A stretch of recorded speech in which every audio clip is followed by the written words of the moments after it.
Media को भारतीय लोकतंत्र का चौथा स्तंभ कहा जाता है और बड़े चिंता का विषय है कि भारत में हमारे चौथे स्तंभ की हालत लगातार खराब होती जा रही है।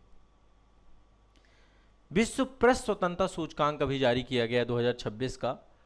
मीडिया हर मुद्दे पर बहस करती है, हर मुद्दे पर चर्चा करती है, लेकिन एक आईना जो हर साल उनके सामने आता है, विश्व प्रेस स्वतंत्रता सूचकांक, इस पे कोई बहस नहीं होती। होना चाहिए इस पे बात।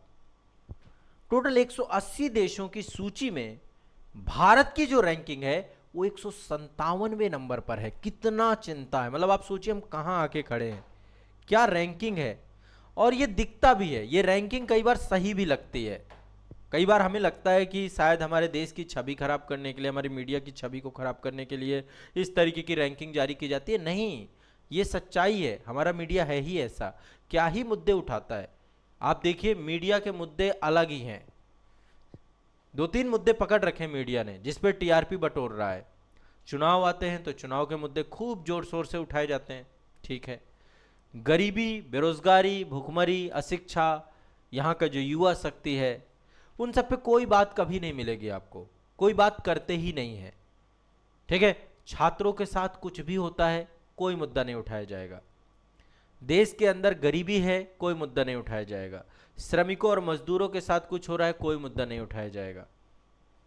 बस मीडिया एक ही रंग में रंग गया है और उसी के कारण से ये आईना है, ये तस्वीर है मीडिया की। मीडिया को इस पे बात करनी चाहिए, खुल के बात करनी चाहिए कि क्यों 157वें नंबर पर आप विश्व में हैं, भारत की मीडिया। ये एक बहुत गंभीर स्थिति है, वेरी सीरियस कंडीशन पे आते हैं। हमारे लोकतंत्र का चौथा स्तंभ अब चौथा स्तंभ जैसा नहीं रह गया है। कहां दिख रहा है आपको चौथा स्तंभ? दिख रहा है, एक संस्था है रिपोर्टर्स विदाउट बॉर्डर्स, आरएसएफ, उसके द्वारा जो है विश्व प्रेस स्वतंत्रता सूचकांक जारी किया जाता है। 2026 का फिर जारी किया गया। 2025 में भी हालत बहुत खराब थी। 2025 में 151वें नंबर पे थे। हमें इंप्रूव करना ही नहीं है, हम तो अपने आप को और नीचे, अभी हम 180वें नंबर पर ले जाकर दिखाएंगे अपने आप को। इस संकल्प के साथ भारत की मीडिया आगे बढ़ रही है। मीडिया ट्रायल करने में लगी हुई है। कोई मुद्दा आता है, मीडिया ट्रायल करने लग जाती है, ये होगा ये होगा। जो मुद्दा कोई काम का नहीं, जो मुद्दा नहीं है, बस उस पर डिस्कशन चल रहा है। तो कहीं ना कहीं पे एक गंभीर आईना है। देखना चाहिए भारत की मीडिया को, ये समझना चाहिए कि अब कहाँ जाके खड़े हो चुके हैं।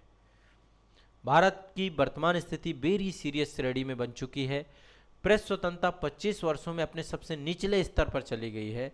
दुनिया में लगभग 52.2% देशों की बहुत कठिन और गंभीर श्रेणी में स्थिति बनी हुई है। पूरे विश्व की हालत खराब है, उसमें भारत की हालत यह है। तो मीडिया को अपना दम्भ नहीं भरना चाहिए, एक झूठा दम्भ है।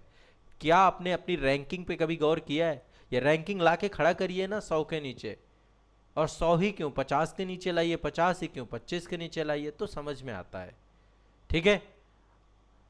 तो 2026 की जो ये पूरी रैंकिंग जारी हुई है, इस पे पहली बात तो हमारे मीडिया की हालत 157 भी है, बहुत ही चिंता का विषय है।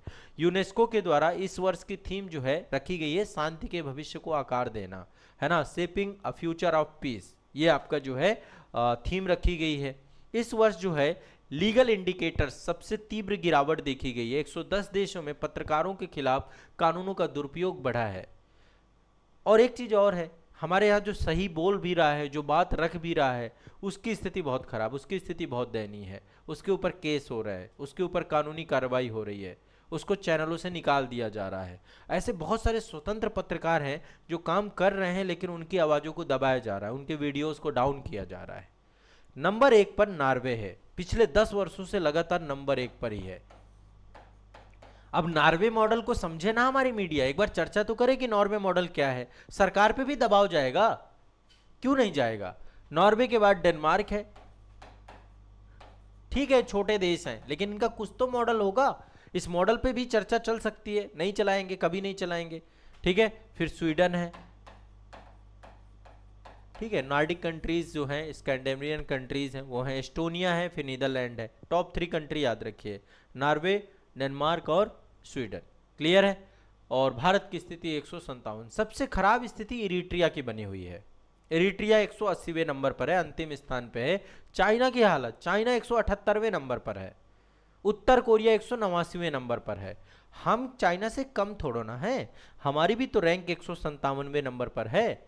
चाइना 178 नंबर पर, उत्तर कोरिया 189वें नंबर पर, उससे बुरा इरिट्रिया की है, अफगानिस्तान 175वें नंबर पर।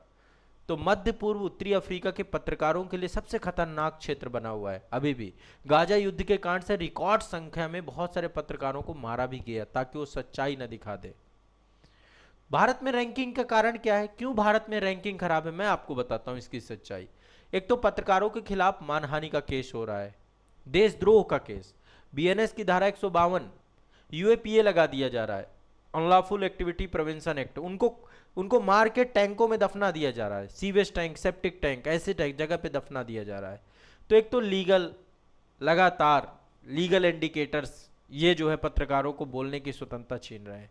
लगातार मीडिया क्षेत्र में अब आ चुके हैं व्यापारी लोग, बड़े बड़े व्यापारी समूह, मीडिया का केंद्रीकरण हो चुका है, मीडिया संस्थानों का अधिग्रहण हो चुका है, बड़े बड़े कारपोरेट जगत के लोग मीडिया चला रहे हैं जो सरकार के द्वारा ऑपरेटेड है।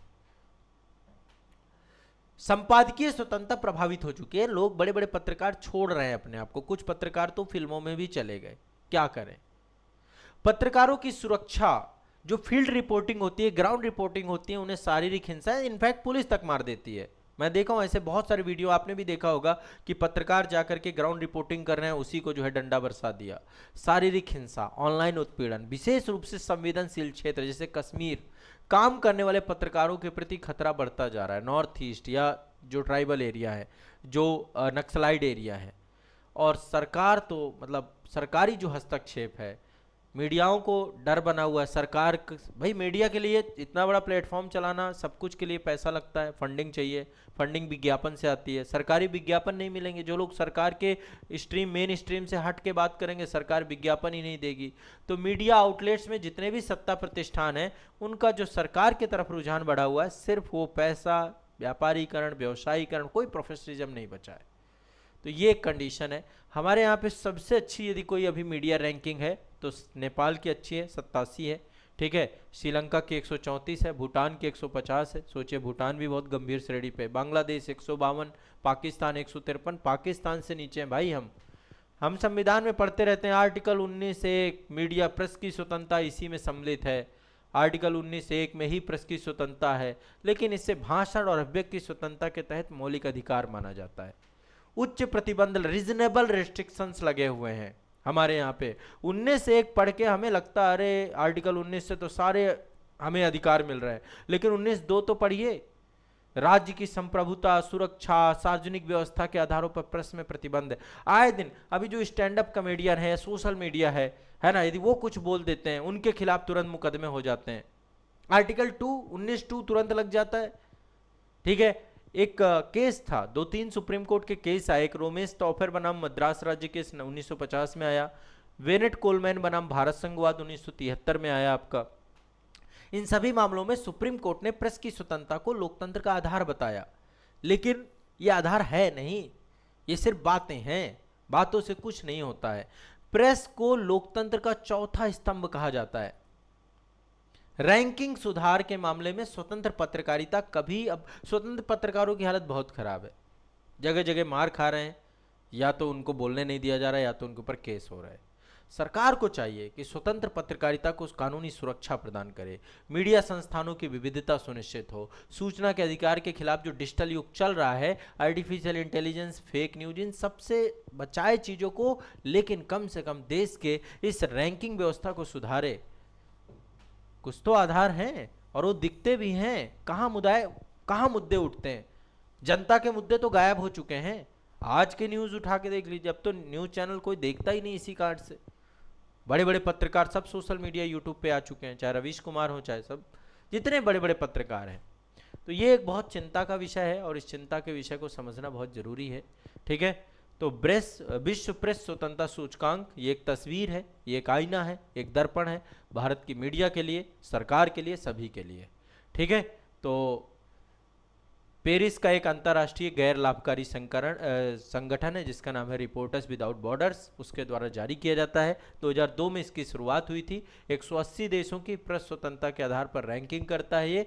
यह सूचकांक मुख्य रूप से 5 प्रमुख संकेतकों पर देखता है कि कितना पत्रकारिता पर राजनीतिक दबाव रहता है, कानूनी ढांचा कैसा है, प्रेस की सुरक्षा और अभिव्यक्ति पे जुड़े हुए कैसे कानून हैं, आर्थिक संदर्भ पे चीज़ें देखता है कि कौन मीडिया का स्वामित्व कर रहा है, कौन केंद्रीकरण कर रहा है, कौन आर्थिक दबाव बना रहा है, और सामाजिक और सांस्कृतिक मीडिया के प्रभाव की बात भी करता है। पत्रकारों के खिलाफ हिंसा, जेल और उत्पीड़न की घटनाओं की बात भी करता है।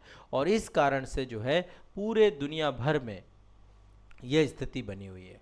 ठीक है, दुनिया भर में जितने भी आपके रिपोर्टर्स विदाउट बॉर्डर्स वाली बात है, पत्रकार, शोधकर्ता, कानूनविद को 25 मतलब इनको सबको लेकर के पूरा बनाया तो गया, लेकिन अल्टीमेट कहीं ना कहीं पे ये एक सच्चाई है, इसको देखना पड़ेगा।